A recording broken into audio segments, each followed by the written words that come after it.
Olá, e agora no Ser Empreendedor nós vamos conhecer a história inspiradora da Aline, que este ano completa 10 anos trabalhando no setor de eventos, ou melhor, empreendendo neste segmento. Aline, seja bem-vinda ao nosso programa. Primeiro, conta pra gente como foi o início dessa história de trabalhar com eventos e, mais especificamente, nessa questão de assessorar os eventos, cerimonialista. Me conta. Gente, é um prazer estar aqui. Mirna, obrigado, querida. Olha, minha história começou fazendo um bico aos finais de semana. Para ganhar uma renda extra, eu tinha acabado de me casar, precisava de um dinheirinho extra, então fui trabalhar em um buffet. E a dona do buffet começou a me incentivar. Aline, você tem jeito, faz um curso. E aí eu fui para o Senac. Foi onde eu fiz meu primeiro curso.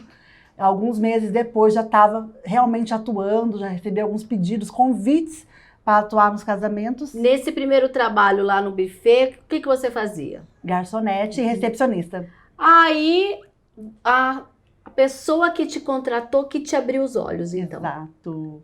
Ela, posso dizer que foi assim, virou a chavinha aqui dentro de mim.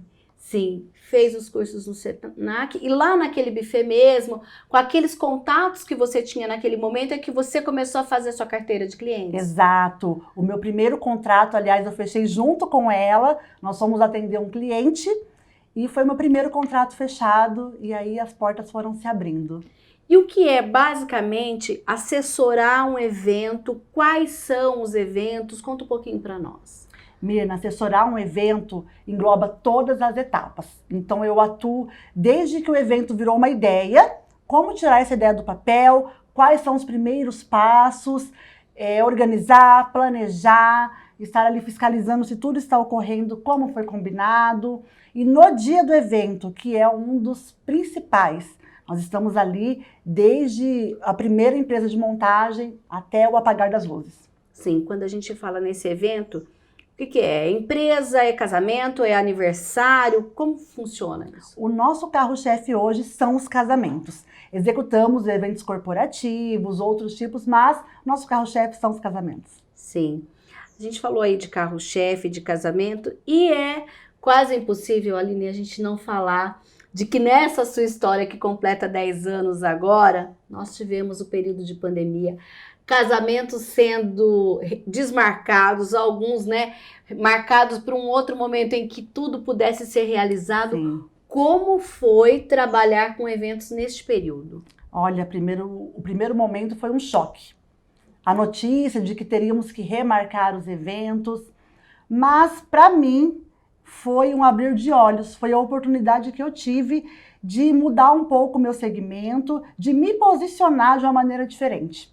Então eu fui para as redes sociais, digamos assim que eu coloquei a minha cara no negócio e as portas começaram a se abrir ainda mais. A minha empresa teve um crescimento assim exponencial na pandemia.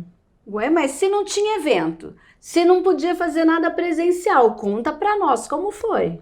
Na verdade, eu comecei a ajudar os empreendedores dentro do setor de eventos a se manter de pé. Então eu montei uma série de lives, montei um evento chamado Projeto Solucione, que funcionou durante a pandemia, onde cada semana eu trazia algum profissional, um psicólogo, alguém de finanças para ajudar os profissionais do setor de eventos. Tudo de forma online. Tudo online.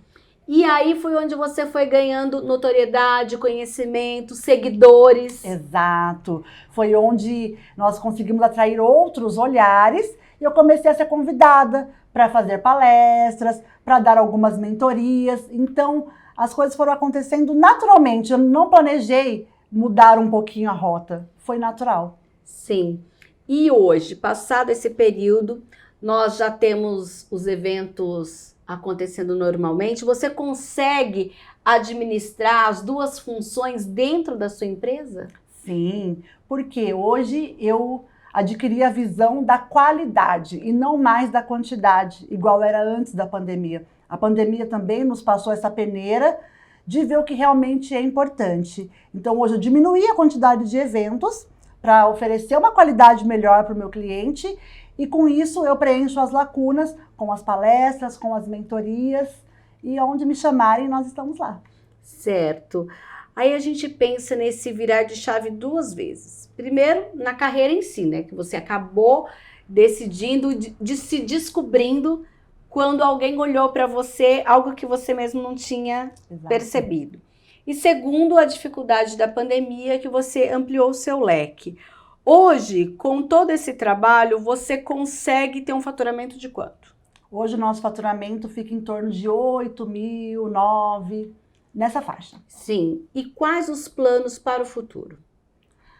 Os planos não param. Eu pretendo agora, estou gravando alguns cursos online, porque eu quero conseguir alcançar mais pessoas. Eu fazia online aqui nas minhas redes sociais. Hoje estamos trabalhando, eu estou com uma equipe por trás de mim no marketing para alavancar e que isso chegue a mais pessoas.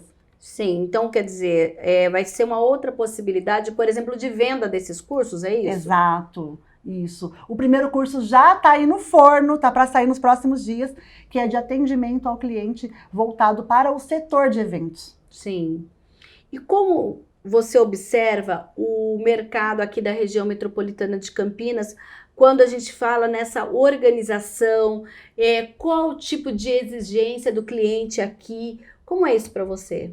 Olha, pós-pandemia, o cliente ficou bastante exigente. Hoje, os clientes, eles querem um imediatismo. Então, nós temos que cuidar do primeiro contato que o cliente tem com a nossa empresa. Tomar cuidado, coloque alguém, contrate alguém para fazer o seu atendimento, porque eu sei que muitos empreendedores fazem tudo sozinho, mas o cliente, ainda mais o cliente dos sonhos, do mercado de casamento, ele quer ser atendido naquele instante. Sim. Então, nós não podemos demorar muito para dar o retorno. E eu percebi, Mirna, que essa é uma dor do nosso mercado. Nosso mercado sente essa dor do atendimento, de não conseguir captar esse cliente pela demora, pela alta demanda. Então, eu quero te ajudar com isso. Mas quais seriam as falhas para a captação desse cliente? Hoje menciona algumas. Primeira, casamento não é tudo igual. Então, você não pode ter um atendimento ali padrão. Isso tem que ser humanizado, isso tem que ser muito flexível, você tem que falar a língua daquele cliente. Sim. Então, você não pode querer padronizar o atendimento. Aqui no mercado dos sonhos, não, é diferente. Então, acho que essa é uma falha muito grande. Já coloca a mensagem pronta, ou sempre as mesmas perguntas. Então, o cliente ele não se sente único. E o cliente tem que sentir que ele é exclusivo. Sim. A gente está aqui, inclusive, nessa gravação, no espaço de coworking. Qual que é a importância para você, por exemplo, de usar esse espaço para atender o cliente, para receber e também no seu dia a dia, na sua organização da empresa? Sim, ter um espaço é primordial. O cliente se sente acolhido, o cliente se sente abraçado. Eu tive um espaço físico até o final do ano passado, onde eu ficava lá todos os dias. Mas, devido a essa caminhada para o online, eu já não consigo mais ficar todos os dias. Então, eu optei pelo cowork. E eu optei por ter um ambiente limpo, organizado, aconchegante. Tudo que o cliente vai chegar e ele vai se sentir bem. E eu posso até te dar um spoiler, Mirna. No meu curso de atendimento ao cliente, eu falo sobre os 5 sentidos. E o ambiente, ele é fundamental para você atrair o seu cliente e fechar o contrato. Sim. Agora, quando a gente pensa nesses 10 anos de jornada, fala um pouquinho para mim, tem alguma história que você fala, aquele dia aconteceu uma coisa que eu achei que nunca mais eu ia sobreviver nesse setor. Já teve esse tipo de história? Já, sempre temos, né? Eu tive uma noiva muito especial, que ela não tinha mãe, a mãe já era falecida, e o pai muito emocionado, na hora de buscar ele no carro, ele se escondeu no banheiro. Eu gelei, porque cadê o pai? Cadê o pai? Todo mundo procurando. Ele ficou tão nervoso que ele se escondeu no banheiro. Sim. E depois acalmamos E aí, ele. você deu tudo conseguiu? certo. Acalmamos ele, explicamos que era um momento especial para ela, que ela não ia deixar ele. Era só uma. Ele estava ganhando mais um filho e não perdendo a filha. Olha, ele entrou numa espécie de pânico naquele momento. Exato, porque ele era muito apegado. Foi ele que criou a menina. Eles tinham um vínculo muito lindo. Sim. Também há situações, Aline, em que às vezes acontece alguma coisa indesejada em relação a convidados, esse tipo de coisa. E eu acho, pelo menos pelo pouco de festas que eu já fui, que a tarefa de quem organiza esses eventos é fazer com que a noiva e o noivo nem percebam que aconteceu alguma coisa. Exato. Missão difícil. Missão difícil e acontece muito. N coisas acontecem nos bastidores, com fornecedores, com convidados, com a família que é ali mais próxima. E os noivos só ficam sabendo depois, numa reunião, ou se algum convidado depois contou. Sim. Mas na hora, a nossa função é que os noivos realmente fiquem plenos. Sim. Que o dia deles seja fantástico. Você disse que hoje tem uma equipe que atua junto com você. Quantas pessoas estão com você hoje? Hoje eu tenho, é tudo de forma remota. Certo. Eu tenho uma que cuida do meu marketing, eu tenho uma que está cuidando das minhas finanças, e eu tenho a minha coprodutora, que ela está assumindo essa parte do tráfego pago, dos cursos online, no site. Sim. Qual é a importância, então, de você se cercar desses profissionais para dar, como se diz, um próximo passo no seu negócio? Fundamental. Não é minha área de atuação. Eu sei fazer eventos, eu sei planejar, eu sei orquestrar um evento. Então, tudo aquilo que foge da minha alçada, eu preciso delegar para alguém que seja competente para isso e confiar. Se nós formos fazer tudo, não vai sair legal, não vai dar andamento, porque é impossível a gente saber tudo. Sim. Agora, o que você diria para qualquer área, para quem está em casa, está assistindo, pensa em empreender, e você, inclusive, falou que o seu primeiro passo foi fazer um curso, né, no Senac, mas a gente tem hoje tantas opções. O que você diria para quem pensa, mas fala, eu tenho vontade de fazer tal coisa, mas não sei por onde começar? Olha, essa vontade já é um primeiro passo. Então tem que ter agora a ação. E eu sou da veia da educação. Eu fiz pedagogia, então eu acredito muito que você precisa buscar conhecimento. Vamos ler, busca artigos. Hoje a internet está recheada de conteúdo, mas cuidado, busque um conteúdo que seja uma fonte segura, mas busque conhecimento, busque se capacitar. Sim. É o primeiro passo. É o primeiro passo. E o mercado de eventos está fervilhando, né? Tá bombando. Vem para o mercado de eventos, você que sente que tem esse dom, porque aqui os sonhos não param. Eu achei muito legal quando a gente encontra pessoas como você que inspiram outras e que têm essa vontade, essa coragem também, né? Então, parabéns pelo seu trabalho. Obrigado, muito obrigada. Tá certo, olha, você vê aí, a gente, durante o programa, vocês viram algumas fotos, algumas imagens da atuação da Aline, também tem aqui o endereço das redes sociais dela e, claro, também o da TV Câmara Campinas, porque afinal de contas nós estamos aqui no Ser Empreendedor e você pode nos acompanhar lá no youtube.com/TV Câmara Campinas, na TV, nos canais 11.3 da TV aberta, 4 da NET e 9 da Vivo Fibra.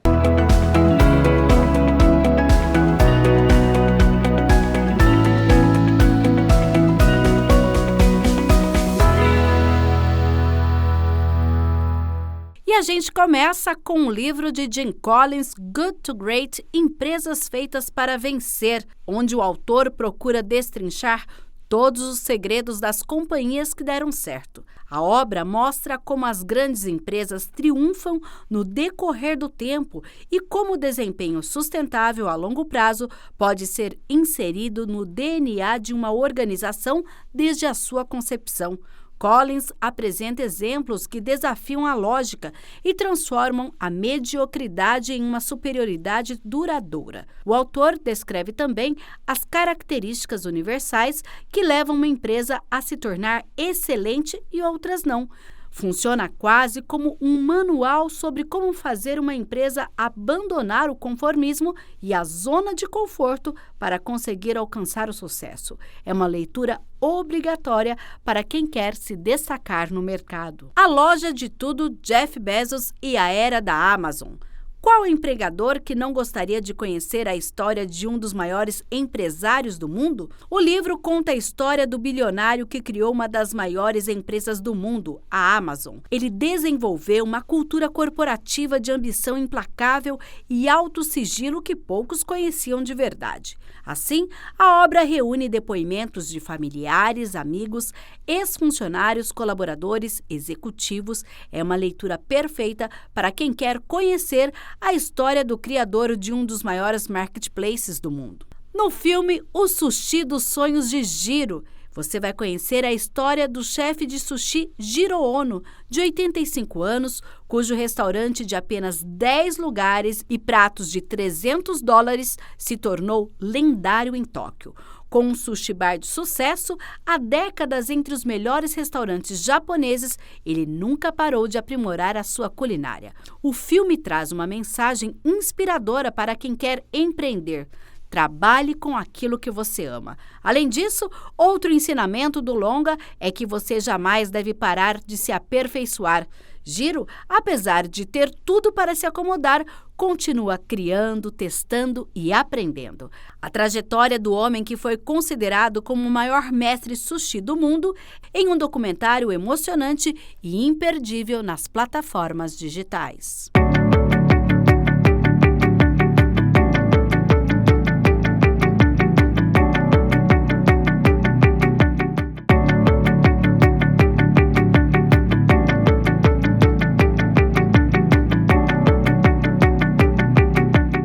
Neste segundo bloco do Ser Empreendedor, a gente veio conversar com a Raíssa, que é sócia de uma papelaria. Afinal de contas, gente, artigos de papelaria sempre é um sonho para muita gente. E ela, que sempre amou esse universo, transformou em um negócio. A Raíssa é isso mesmo. Conta para nós como foi essa paixão, o que você fazia antes para você chegar até aqui? É isso mesmo, menina. Eu sempre amei papelaria desde que eu era criança. Então, uma coisa que eu falava quando eu era criança, aqui onde é a minha papelaria hoje, era uma papelaria que eu frequentava quando eu era criança. E aí eu brincava que quando eu crescesse, queria ser dona daqui da papelaria. E acabou que esse sonho se tornou realidade. Eu fui para uma área completamente diferente na minha formação acadêmica. Me formei em geografia, trabalhei com projetos urbanísticos, ambientais. Até que na pandemia, uma amiga minha, Camila, começou uma papelaria online. Ela precisava entreter o filho dela em casa, que tinha 5 anos na época. Todo mundo em casa, não podia sair? Todo mundo em casa, não tinha o que fazer, exatamente. Aí ela começou a comprar livrinho, tinta guache, massinha, e montar uns kits para que ele ficasse em casa entretido e não ficasse só celular, só computador, só televisão. Ela postava muito isso nas redes sociais. E o pessoal começou a pedir, faz um kit pra mim, eu também quero, me entrega uma guache. E aí deu um clique nela no sentido de falar, vou fazer disso um negócio. Então na pandemia ela começou a fazer entregas de livrinho, de massinha, de guache e foi crescendo. Então a demanda foi ficando cada vez mais alta. Ela começou no apartamento de casa, né, na sala do apartamento, teve que alugar uma sala comercial e eu também estava trabalhando de home office, ainda totalmente fora de papelaria. Comecei a frequentar a salinha dela, ia comprar material. Todo mundo no home office teve que montar um escritório, né? Então eu montei um escritorinho do zero em casa, ia lá, comprava caneta, comprava papel, e conversando, papo vai, papo vem. Eu falei, nossa, sempre amei papelaria e tal. A gente resolveu falar, quer saber, vamos tentar juntar as duas forças e fazer disso uma loja física, né, realmente. Isso ainda na pandemia? Ainda na pandemia. A gente abriu aqui a loja em dezembro de 2020, então a gente ainda estava na pandemia, a gente pegou todo aquele processo de porta fechada, de delivery, de drive-thru. Então a gente ficou abrindo no começo, no primeiro ano da loja foi bem difícil por isso. E a gente sente que agora que as coisas voltaram a reabrir, né, a pandemia não acabou, mas a gente está um pouco mais flexível, que a loja está engrenando um pouco mais. Sim, mas você contou no início, Raíssa, que o espaço físico era uma papelaria que você Sim. frequentava quando criança. Naquela conversa com a Camila, quando que você falou espaço físico, vou naquele lugar, essa papelaria já estava montada, tinha sido desmontada, o que estava acontecendo com esse espaço naquela época?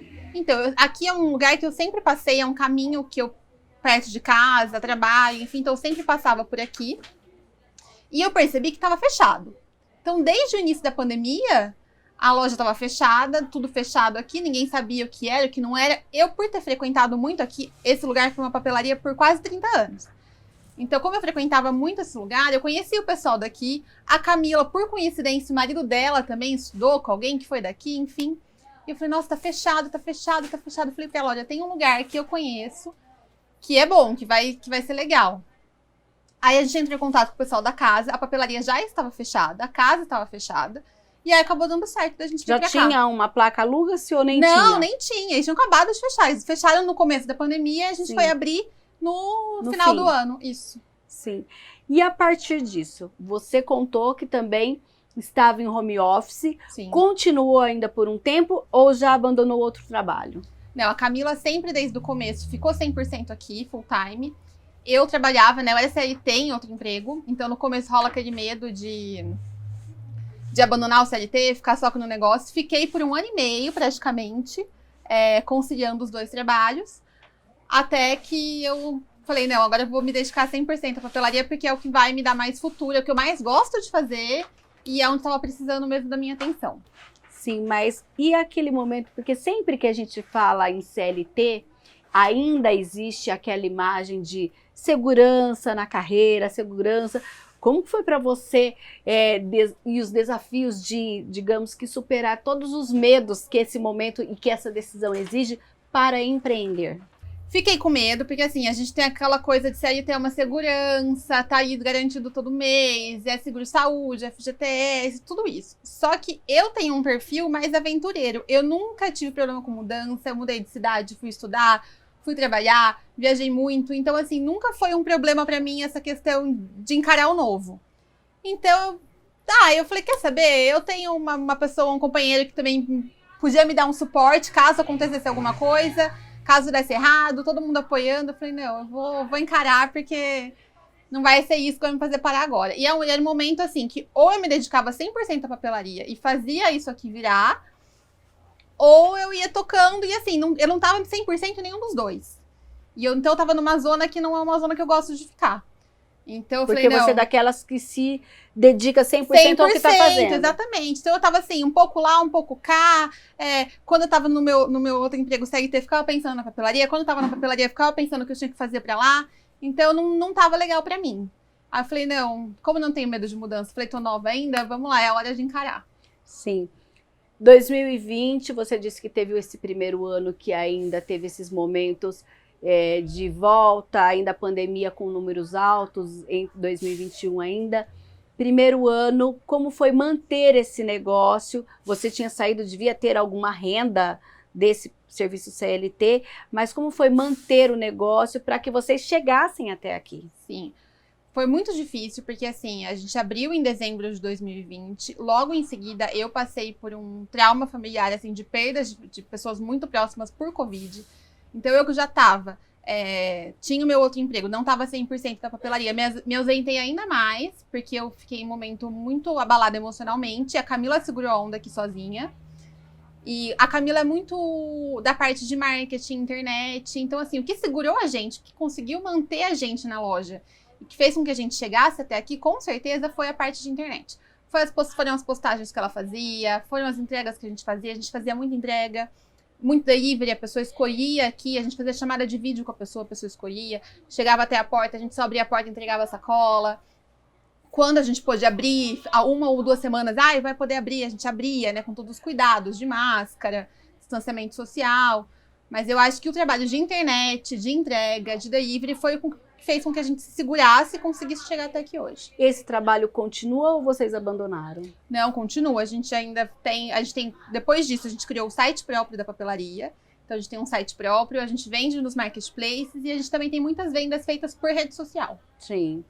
E agora, inclusive, você pode estar aí ouvindo talvez algum burburinho ao fundo, gente, é que a papelaria, ela tá fervilhando enquanto a gente está gravando. Como é essa questão para vocês agora receber as pessoas aqui? Ainda mais a gente está numa época que estamos ainda, algumas pessoas ainda comprando material escolar, a molecada quer escolher personagem, os melhores cadernos, aquela coisa de as fofurices que tem nas papelarias. A gente tem muita coisa fofinha, muita fofurice mesmo. A gente passou agora um período de janeiro, que pra gente foi o nosso maior faturamento, a gente bateu todas as metas. Em relação à volta às aulas, né, material escolar, e tem muita gente que manda orçamento pra gente também, a gente cota, manda foto, quer escolher capa de caderno, mas de repente não pode passar aqui, então a gente manda as fotos, a pessoa escolhe, porque por mais que a gente seja uma papelaria, a gente também é presentes, também tem infantil, tem brinquedo, então na festa junina a gente tenta colocar coisas temáticas de festa junina, desde acessórios, até mesmo vestidinho de festa junina, roupinha, carnaval a gente coloca acessórios também. Porque a gente tenta aproveitar as sazonalidades e as datas especiais para reverter isso também em venda na papelaria, em trazer um público novo. E isso, quando a gente pensa nesse modelo de negócio, Raíssa, essa diversificar é importante para que vocês consigam cumprir as metas? Com certeza, porque assim, pra gente a parte de material escolar mesmo, que eu acho que é quando a gente fala em papelaria, é o que remete, né, a maioria das pessoas, a gente tem um boom muito forte dezembro e janeiro, devido à volta às aulas, e no segundo semestre também, porque tem algumas escolas que pedem material de segundo semestre. Só que no restante do ano dá uma baixada, eu acho que isso para todo mundo. Então a gente aproveita datas especiais, como agora Carnaval, Páscoa, a gente tem também uma demanda alta, Dia das Mães, Dia das Crianças, a gente coloca bastante coisas de brinquedos educativos, presentes, Dia das Crianças. Então, essa parte assim de sazonal e datas comemorativas ajudam a gente, com certeza, a manter a loja com bom faturamento o ano inteiro. Você falou que a Camila, inclusive, faz parte mais a parte do marketing e tudo mais. Vocês dividem as atribuições para conduzir o negócio ou muitas coisas vocês fazem juntos? Como funciona? Ah, com certeza a gente divide. A parte do marketing mesmo, rede social, publicação, essas coisas eu entendo zero. Não sou tirar foto, enfim. Não tem essa prática. A Camila é muito bem, ela monta o cenário, ela tira foto, ela posta, ela faz a tendência do momento, do vídeo. Eu já não. Então ela fica bastante nessa parte do marketing e rede social. A gente, juntas, a gente costuma fazer as compras para a loja, então fazer pedido, escolher os produtos que vão entrar, pensar nessa questão das datas mesmo, né, o que a gente vai colocar, o que não vai. E eu fico também um pouco mais na parte de RH, administrativo, então a gente divide um pouco, a gente divide a maior parte das funções, na verdade, mas a parte de compras e até o que vai ser feito, assim, em questão de estratégias, a gente acaba fazendo junto. Como foi, então, para vocês, já que a Camila começou lá na sala da casa dela, pensar nesses fornecedores e no melhor fornecedor, melhor preço, melhor qualidade, ou até mesmo um produto específico sazonal? Como é para você ir até esse cliente, ou automaticamente as coisas vão acontecendo, um cliente vai indicando um fornecedor para vocês? Como é isso? No começo é muito mais difícil. Então a gente fez curso no começo, a gente fez alguns cursos específicos para o nosso segmento, que ajudaram inclusive a gente com fornecedores. E assim, a gente tem uma coisa, a Camila principalmente, se ela quer colocar alguma coisa para vender, ela vai atrás até ela encontrar onde vende, qual é o melhor fornecedor, pelo melhor preço. E então assim, ela vai muito atrás disso. E no começo, além dos cursos terem ajudado, a gente ia muita busca de internet. A gente ia buscando na internet. O começo é mais difícil, porque tem valor de pedido mínimo, tem que ter o CNPJ, no mínimo 1 ano e meio, 2 anos. Agora que a gente já tá com a loja há mais tempo e mais consolidadas, aí é mais fácil. Aí tem fornecedor que vem aqui na porta se apresentar, mas no começo é mais difícil. Acho que os cursos ajudaram bastante a gente a conhecer os primeiros fornecedores e muita pesquisa. Você também chegou a fazer algum curso de empreendedorismo ou não? Sim, eu e a Camila fizemos. Sim. Para a área de papelaria a gente fez curso, a Camila fez um também na área de marketing específico. E quando a gente pensa em empreender, você que inclusive falou, olha, eu sou de uma outra formação, trabalhava em outro segmento, sempre é preciso estudar para empreender? Nossa, com certeza, até hoje. Até ontem mesmo a gente estava sentado pensando em algumas coisas para esse ano que a gente pode fazer de diferente. Já estava vendo outros cursos para fazer, porque a gente aprende muito no dia a dia. É claro que a teoria é muito diferente da prática, mas como nem eu nem a Camila viemos desse ramo, nenhuma de nós duas éramos empreendedoras. Então a gente teve que aprender do zero, desde a parte contábil, de entender, claro que tem um contador, enfim, mas a gente tem que entender o que está acontecendo, o que a gente está pagando, o que a gente não está. Então a gente nunca para de estudar, e muda algum sistema, muda uma contratação, muda uma lei. Então a gente sempre tem que estar atenta, tanto essa questão administrativa, quanto também as novidades de marketing, de tendências, de mercado. A gente vai muito em feira do segmento. Então, tem fornecedor que faz feira específica de Natal, a gente vai, feira específica de Páscoa, a gente vai, feira de volta às aulas, a gente vai.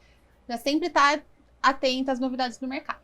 E fora as novidades, uma papelaria sempre tem também que ter o clássico, é isso? Não, tem que ter o básico sempre. Tem que ter clipes, papel sulfite, tem que ter pincel, tinta guache. Assim, o básico a gente sempre tem, porque todo mundo pede muito. Mas também a gente busca as novidades, as fofurices, que são o que mais encantam quando alguém entra aqui na loja. Certo. E quais são os planos? Você, inclusive, falou que estava conversando sobre isso com a Camila. Quais os planos para esse negócio crescer? Ai, a gente fica sonhando aqui quando a gente tá aqui na loja, né? A gente tá passando por uma reforma interna na loja, então a gente tá fazendo umas adaptações para melhorar, né? Aqui internamente, tanto a fachada quanto lá fora. E a gente também tem planos em relação ao e-commerce. Então a gente vai investir um pouco mais no site, nos marketplaces, porque cresceu muito, né, na pandemia, essa parte de internet. E a gente, como abriu a loja física nesse boom, a gente focou muito na loja física.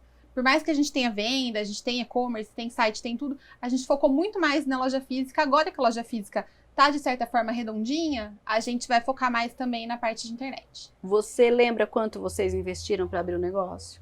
Nossa, a Camila acho que começou com R$1.500.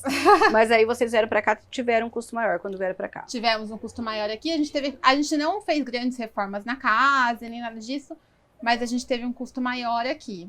Sim, já tiveram esse custo de volta. Já. Já consegui. Mas assim, tudo que a gente até brinca, nossa, podia estar ganhando mais, podia estar... Mas tudo que entra, a gente acaba reinvestindo. Mas tem um Prolabore já. Temos Prolabore, tudo certinho. Só que a gente está reinvestindo na loja também, para que a loja continue crescendo cada vez mais. O que você diria, então, como empreendedora há 2 anos e pouquinho nesse segmento, né? Para quem está em casa, pensa em abrir lá no seu bairro uma pequena papelaria, pensa em algum negócio nesse sentido, mas fala, será que eu tenho que buscar um ponto? Será que rua, que local? Quais os fatores? Você pelo menos tem essa história aqui com esse espaço que já foi uma papelaria, mas o que a pessoa deve levar em consideração quando ela pensa em abrir, por exemplo, uma papelaria? Olha, eu acho que a primeira coisa é, assim, não ter medo. Eu sei que dá medo, a gente vai com medo mesmo, mas tem que ter coragem. E se uma coisa que você gosta, no começo a gente ficava assim, comprando as coisas que a gente gostava, então a gente colocava na loja que a gente gostaria de ter. E eu acho que é um ramo que dá pra gente fazer isso, né? Então, tem que estudar, eu acho que você tem que saber o segmento. Não dá pra crescer vendendo só lápis e caneta e papel, entendeu? E caderno. Tem que diversificar, você tem que agregar valor aos produtos que você tem na loja, de repente montar uns kits, que o valor fique um pouquinho mais alto. Porque lápis de R$1 e caneta de R$1 não dá, mas assim, a gente vende muito isso, mas a gente também tem que ter outras coisas que façam com que o faturamento da loja seja sustentável. Sim. Raíssa, parabéns pelo trabalho. A gente espera voltar mostrando, né, o crescimento desse negócio. A gente está ainda nos 3 primeiros anos, muito sucesso, mostrar aí. Gente, a gente vai fazer um clipezinho aí no final com todas as fofurices, né, que são os desejos que a gente tem quando chega numa papelaria. Raíssa, parabéns. Obrigada, espero vocês em breve para conhecer as novas unidades da papelaria da Pop. E a gente vem conferir, com então, certeza. Tá bom? E o Ser Empreendedor fica por aqui, lembrando que você nos acompanha nos canais 11.3, 4 da NET, 9 da Vivo Fibra e também no youtube.com/TV Câmara Campinas. Vai lá na playlist do Ser Empreendedor e você vai conferir tantas histórias inspiradoras como a da Raíssa. Até o próximo programa.